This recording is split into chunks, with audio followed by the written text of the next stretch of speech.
ನಮಸ್ಕಾರ, ಸಂಪೂರ್ಣ ನ್ಯೂಸ್ಗೆ ಸ್ವಾಗತ. ನಾನು ಮಹಾದೇವ್ ದಿಗ್ಗಾಂವ್. ವೀಕ್ಷಕರೇ, ದೇಶದ ಪಂಚ ರಾಜ್ಯಗಳ ಚುನಾವಣೆ ನಡೆದಿದೆ.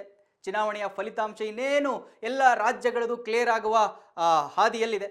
ಅದರಲ್ಲೂ ಕರ್ನಾಟಕದ ಎರಡು ಕ್ಷೇತ್ರ ಬೈ ಎಲೆಕ್ಷನ್ ಆಗಿರ್ತಕ್ಕಂಥ ಎರಡು ಕ್ಷೇತ್ರ ಬಾಗಲಕೋಟೆ ಮತ್ತು ದಾವಣಗೆರೆ ದಕ್ಷಿಣ ಕ್ಷೇತ್ರಗಳು. ಇನ್ನು ದಾವಣಗೆರೆ ನೋಡೋದಾದ್ರೆ, ದಾವಣಗೆರೆ ವಿಧಾನಸಭಾ ಕ್ಷೇತ್ರದ ಚುನಾವಣಾ ಫಲಿತಾಂಶ ಹೊರಬಿದ್ದಿದೆ. ಇವಾಗ ಭರ್ಜರಿ ಗೆಲುವು ಸಾಧಿಸಿದ ಕಾಂಗ್ರೆಸ್ ಅಭ್ಯರ್ಥಿ ಸಮರ್ಥ ಬಿಜೆಪಿಯ ಶ್ರೀನಿವಾಸ್ ದಾಸಕರಿಯಪ್ಪ ವಿರುದ್ಧ ಜಯಬೇರಿಯನ್ನ ಬಾರಿಸಿದ್ದಾರೆ.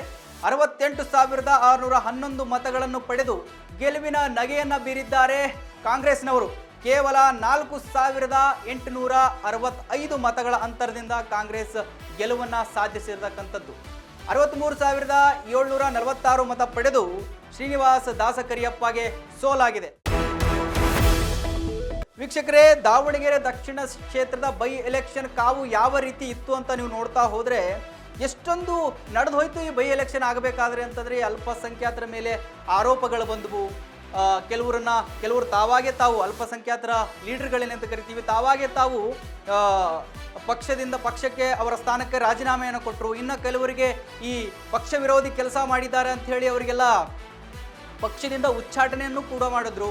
ಇನ್ನು ಅಲ್ಪಸಂಖ್ಯಾತರ ಫೇಮಸ್ ಲೀಡರ್ ಅಂತ ಅನ್ಸ್ಕೊಂಡಿರ್ತಕ್ಕಂಥ ಜಮೀರ್ ಅಹಮದ್ ಖಾನ್ ಅವ್ರಿಗೂ ಕೂಡ ಅವರ ಸಚಿವ ಸ್ಥಾನದಿಂದ ಅನರ್ಹಗೊಳಿಸ್ತಾರೆ ಅನ್ನುವ ರೇಂಜಿಗೆಲ್ಲ ಹೋಗಿತ್ತು ಎಲೆಕ್ಷನ್ದು. ಯಾಕಂತ ಹೇಳಿದ್ರೆ ಅವ್ರಿಗೂ ಕೂಡ ಈ ಒಂದು ಎಲೆಕ್ಷನ್ನಲ್ಲಿ ಪಕ್ಷ ವಿರೋಧಿ ಕೆಲಸವನ್ನ ಮಾಡಿದ್ದಾರೆ, ಬೇರೆ ಪಕ್ಷದ ಅಭ್ಯರ್ಥಿಗೆ ಬೆಂಬಲಿಸುವಂತ ಕೆಲಸವನ್ನ ಮಾಡಿದ್ದಾರೆ ಅನ್ನುವಂತಹ ಮಾತುಗಳನ್ನು ಕೇಳಿಬರ್ತಾ ಇದ್ವು.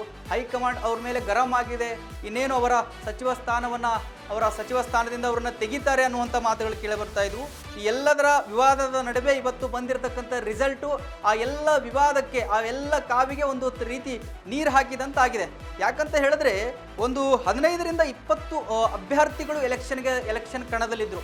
ಎಲ್ಲರೂ ಈಗ ಕಾಂಗ್ರೆಸ್ ಇಂದ ತಗೊಂಡ್ರೆ ಸಾದಿಕ್ ಪೈಲ್ವಾನ್ ಅವರು ಬಂಡಾಯವಾಗಿ ಎದ್ಬಿಟ್ಟಿದ್ರು, ನನಗೆ ನೀವು ಟಿಕೆಟ್ ಕೊಡದೇ ಇದ್ರೆ ನಾನು ಬಂಡಾಯವಾಗಿ ನಿಂತ್ಕೊಳ್ತೀನಿ, ಪಕ್ಷದ ವಿರುದ್ಧವೇ ನಿಂತ್ಕೊಳ್ತೀನಿ ಅಂತ ಹೇಳಿ. ಅದು ಬಹಳ ದಿನದ ನಂತರ, ಸ್ವಲ್ಪ ದಿನ ಹೋದ ಮೇಲೆ ಅದು ಮತ್ತೆ ಕಾಂಗ್ರೆಸ್ ಹೈಕಮಾಂಡ್ನವರು ಅವರೆಲ್ಲ ಬಂದು ಅವರ ಮನವೊಲಿಸುವ ಪ್ರಯತ್ನ ಮಾಡಿದ್ರು. ಫೈನಲ್ ಆಗಿ ಸಚಿವ ಮಲ್ಲಿಕಾರ್ಜುನ್ ಅವರ ಮಗ ಸಮರ್ಥ ಅವರಿಗೆ ಟಿಕೆಟ್ ಫೈನಲ್ ಆಯಿತು. ಆ ಟಿಕೆಟ್ ಫೈನಲ್ ಆದಮೇಲೆ, ಎಲೆಕ್ಷನ್ ಆದಮೇಲೆ ಇವತ್ತು ಆ ರಿಸಲ್ಟಲ್ಲಿ ಅವರು ಗೆಲುವನ್ನು ಸಾಧಿಸಿದ್ದಾರೆ. ಆದರೆ ಬಹಳ ಕಡಿಮೆ ಅಂತರದಿಂದ ಗೆಲುವನ್ನು ಸಾಧಿಸಿರತಕ್ಕಂಥದ್ದು. ಬಹಳ ಟಫ್ ಆಗಿತ್ತು ಬಿಡಿ ಎಲೆಕ್ಷನ್ ಮಾತ್ರ. ಯಾಕಂತಂದರೆ 20 ಅಭ್ಯರ್ಥಿಗಳಲ್ಲಿ ಒಬ್ಬ ಅಭ್ಯರ್ಥಿ ಗೆಲ್ಲಬೇಕು ಅಂತಂದರೆ ಅಲ್ಲೆಲ್ಲ ಮತಗಳೆಲ್ಲ ಡಿವೈಡ್ ಆಗಿಬಿಡ್ತವೆ. ಈ ಅಲ್ಪಸಂಖ್ಯಾತರಿಂದನೇ SDPIದಿಂದ ಅಭ್ಯರ್ಥಿಗಳು ನಿಂತಿದ್ರು, ಅಪ್ಸರ್ ಕೌಡ್ಲಿಪೇಟೆ ಅಂತ, ಅಲ್ಲೆಲ್ಲ ಅಲ್ಪಸಂಖ್ಯಾತರ ಮತಗಳನ್ನು ಹೊಡೆದಿರ್ತವೆ, ಆ ಕಡೆ ಎಲ್ಲ ಮತ ಹೋಗಿರ್ತವೆ. ಈ ಎಲ್ಲದರ ನಡುವೆ ಇವತ್ತಿನ ರಿಸಲ್ಟ್ ಅದು ಎಲ್ಲ ವಿವಾದಕ್ಕೂ ಒಂದು ಬ್ರೇಕನ್ನು ಹಾಕಿದಂತಾಗಿದೆ. ಇವತ್ತು ಸಮರ್ಥ ಶಾಮನೂರವರು ಗೆದ್ದು ಎಲ್ಲದಕ್ಕೂ ಒಂದು ಬ್ರೇಕನ್ನು ಕೊಟ್ಟಿದ್ದಾರೆ. ಇದಾಗಿತ್ತು ಇವತ್ತಿನ ವಿಶೇಷ.